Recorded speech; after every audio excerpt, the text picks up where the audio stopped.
In today's video, we are going to be talking about one of the main issues in MMA right now and rating it: Dana White privilege. We saw this in action yesterday at the UFC 316 press conference when Sean O'Malley, after getting blessed with the title shot, sits there and doesn't say anything and then fist bumps Dana White.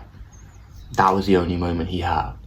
He's not even building up the fight when he's been given Dana White privilege his whole career, and this is an issue in the sport with these type of fighters. They're getting the Dana White privilege. So we get straight into it, with the first one being Ali Abdelaziz.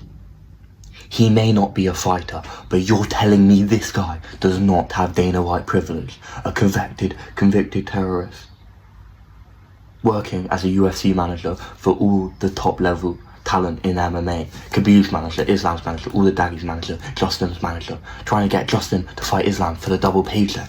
This guy has more Daggy privilege, has more Dana White privilege than some of these fighters on this list. So he is going straight into S tier. Now we move on to the first fighter on the roster, Khamzat Chimaev. Now, this is an interesting one. Obviously, he's got Dana White privilege, but he's got the hype to back it. He's got the skills to back it. He's just beaten Robert Whittaker, even though it was a sort of... He would have won that fight, I still believe, even if there wasn't the issue with Robert Whittaker's jaw, but that brings some asterisks. But the fact is, he's pulled out of 3 fights in a row. Multiple fights being pulled out of, and he's still be given top matchups.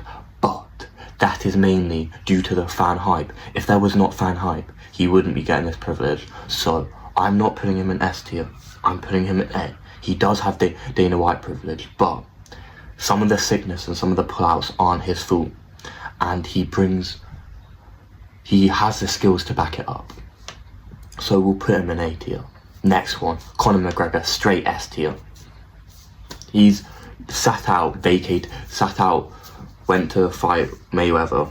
Tony had the interim belt. Tony would have been a UFC champion if that didn't happen. Like, so much shit happened because of Conor's Dana White privilege. But without that, would the sport be as big as it was? So even though it's an S tier, you have to ask yourself that question of, did the Dana White privilege make sense there? And I think it did. Now we move on next to Michael Chandler. He's going A tier, straight A tier. I would put him in S tier, but I'll only move him up to S tier if he loses his Paddy fight. Actually, mate, fuck that. He's gonna lose this Paddy fight, yeah? And Dana's gonna give him a massive matchup in, like, they might even give him a welterweight matchup like Colby Covington, mate. They're going to give him a big matchup, 100%. So he's going in S tier. I don't care. Khabib. Now, he did have privilege. He was the first Daggy to have Dana White privilege, but it was more just Dana promoting both sides of the Conor of Khabib beef. Like, yeah, he did have Dana White privilege. Same thing. But most of the asterisks in his career were before he even got in the UFC, with most of his wins being against cans. So that's the asterisk in his career, not really his Dana White privilege. It was there, but it wasn't that much. So he goes in B. Israel Adesanya, A tier. He's an A tier candidate. Got 2 immediate title shots after losing to Strickland, got another one. DDP, shouldn't have happened. He was a very, very active champ, but he did get given that second opportunity to go get that second belt, which a lot of champions aren't allowed to do, but he was, because he was a star at that time before all of the stuff came out. But he has Dana White privilege, and it was shown in the 2 title shots in a row after his loss to Sean Strickland, with no win in between. Dominic Cruz, A tier. Now, some people might not agree with me on this, but he was injured, yeah, but that is Dana White privilege. He was the longest unactive champion. Like, he was. He held the belt for the longest, and he was inactive. He was injured so much. It was not his fault. But he did have Dana White privilege. Because you're telling me if that Mighty Mouse was in that position, yeah, mate, Dana would have, as soon as he found that, mate, he'd be taking that belt off him. Paulo Costa. B tier. B tier. I'm putting him in the B tier. He could go in the A tier, but I feel like he doesn't really have the privilege too much anymore. It was more when he was coming up, and then when he's lost to Izzy, like, he's still got good matchups, but it's mainly because I think they want to make Izzy seem better. It's not even because of Costa. It's mainly because they want to make Izzy seem better. But now we move on. Colby Covington himself. A tier. A tier. Held his ranking for so long, got three title shots, got that title shot against Leon Edwards, completely undeserved. Now we move on to Francis Ngannou. See, he used to have Dana White privilege before all the stuff went on with the money. Then Dana hated him and turned on him. That's it to you.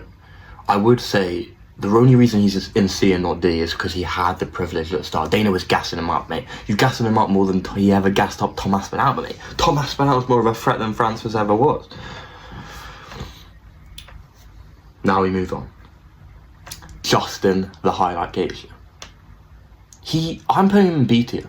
I feel like he does have Dana White privilege, but it is mainly due to him having such a large fan base. He hasn't been given undeserved title shots. He deserved that title shot against Khabib. He is beating people. He took that Max Holloway fight when he didn't have to, when he probably would have got the title shot over Poirier, and he didn't have to do that. So I'm putting him, I don't think he is too privileged. Gone. Mate, Garn's a straight A tier, mate. Straight A tier. Straight A tier. Sat out after losing to John Jones. Yeah. Just doesn't want to fight anyone. Literally doesn't want to fight anyone. Got given the robbery decision against Volkov. Like, no, man. Straight A tier. Straight A tier. Ilia Topuria. C tier. Now, some of you might be confused by this. Ilia said himself that the UFC promised him the belt title shot if he vacated the 145 belt, which I believe he would not have done if that was not the case. Why would you vacate a belt in the featherweight division when he could have probably just had one title defense and they would have let him go up anyway? They're letting people do that nowadays. Ilia is one of the biggest stars in the UFC. There's no way they wouldn't want that fight to happen. Obviously, Islam could move up before them, so that's why he moved up, but he does not have Dana White privilege. You never see Dana White gassing up this guy.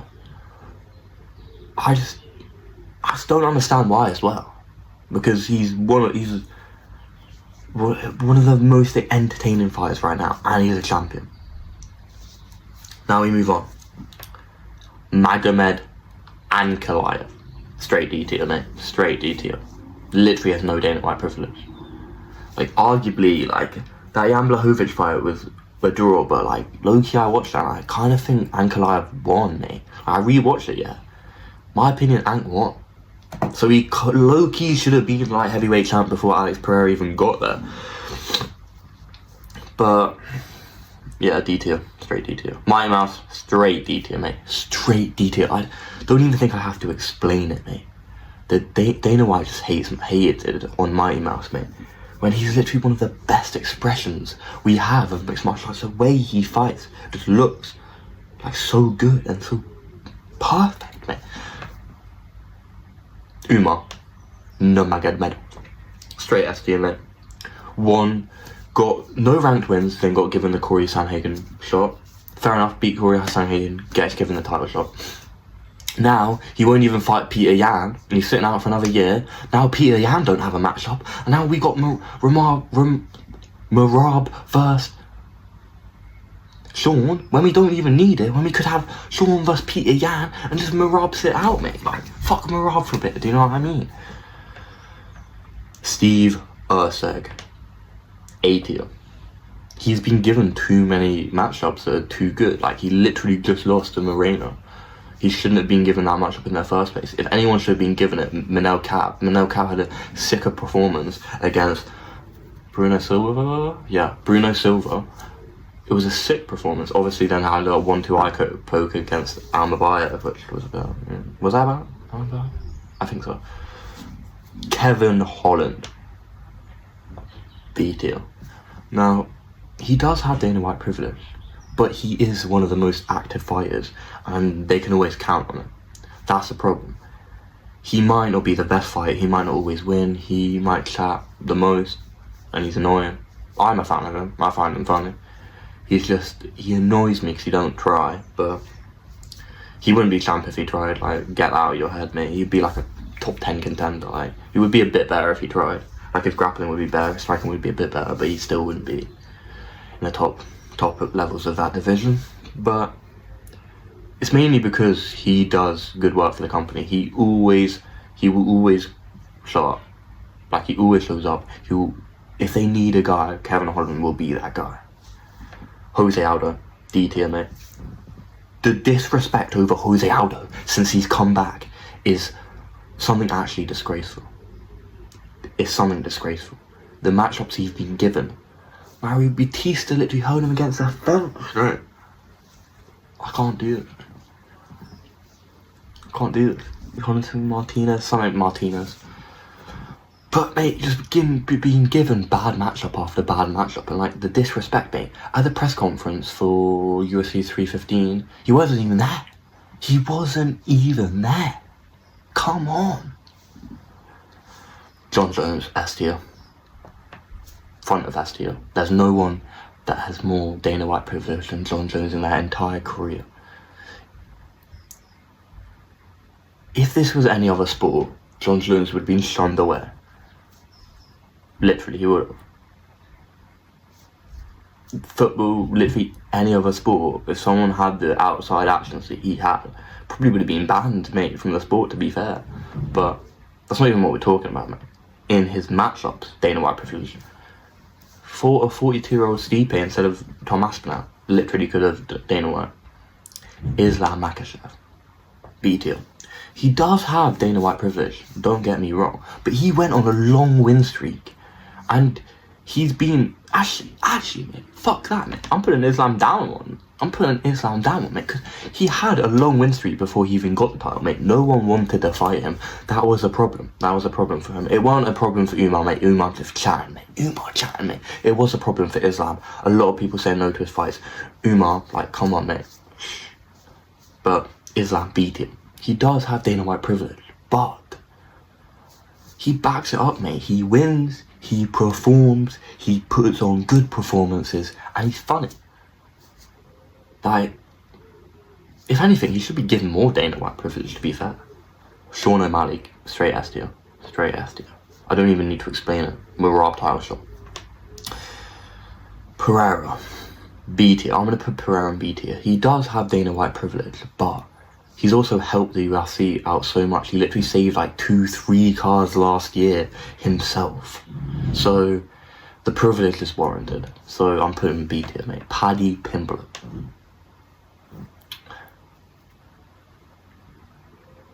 B tier. Again, put him in B tier. He does have Dana White privilege, but he didn't get like some crazy matchups, like jumps in matchups. He did kind of lose that Jared Gordon fight, but people get robbed decisions all the time. Like Volkov, Garn literally got one over Volkov. Like, it happens a lot. Beats Bobby Green in that 6-star, mate. Islam couldn't even do that. Then he's fighting Michael Chandler now. That isn't like that massive of... It's a massive matchup, but Paddy's a big star. Like, it's not really privilege. It's more like it makes sense to do. Charles Oliveira.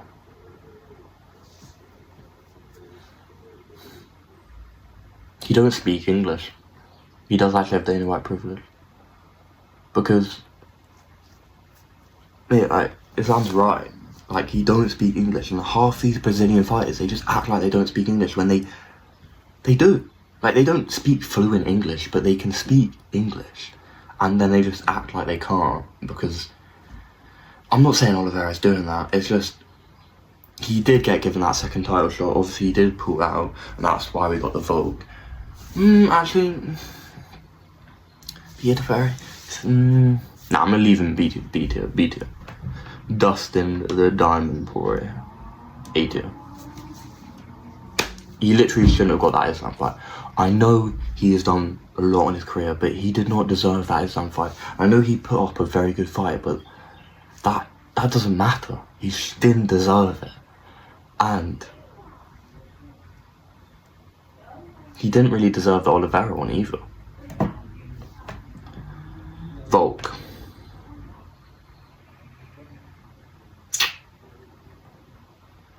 B tier as well. It's just like, C tier. He did that fight for them on short notice. That was for the UFC. Then he comes down 2 months later, which is also good for the UFC, then gets knocked out, then takes a year and a half off, and then gets an immediate title shot. But this is his first immediate title shot, so this isn't Izzy's situation. So, we allow him. Stipe Miocic. B. He didn't really have too much Dana White privilege until he came back and got the title shot. That's literally all I have to say. Same with GSP, basically. Dana White and him seem to get along. It's more like he did sit out for like 2 years and get an immediate title shot over Bisping. I know it's because he was one of the biggest stars. He was the biggest star at middleweight at that time. Well, not even in the UFC, the biggest star in those weight classes at that time. So it made sense why they gave it to him, but it's still privileged. Chuck Liddell, A tier. I don't know enough about Chuck Liddell, because obviously look at me, 19. I don't know enough, but I remember when I was young seeing him promoted all the time and all of this shit in the UFC. The UFC wasn't as big back then, so that means they would be putting a lot of money into promoting Chuck Liddell, mate. Seeing all those toys. Iceman. I think he did have Dana White privilege though. Actually, I'm going to take this one off the list. I do not have the credentials to be discussing that. Kamaru Usman, B tier. He's been sitting out for like over a year. But he did take that Khamzat fight on short notice. This is the thing. If you do stuff for the UFC, they'll be more likely to do things for you. But obviously, some of these people haven't done anything. Like John Jones, they've done nothing good for. What has John Jones done good for the UFC, mate? He's brought in no new fan base, mate. What new fan base has he brought in? And if you say Rampage Jackson, there were so many more fighters before him. Like so many. It was. Ronda Rousey, S tier. I'm not even explaining that. Brock, S tier. I'm not even explaining that. Khabib, I've already added.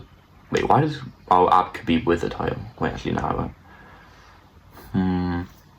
Last one, Tom Aspinall, D tier.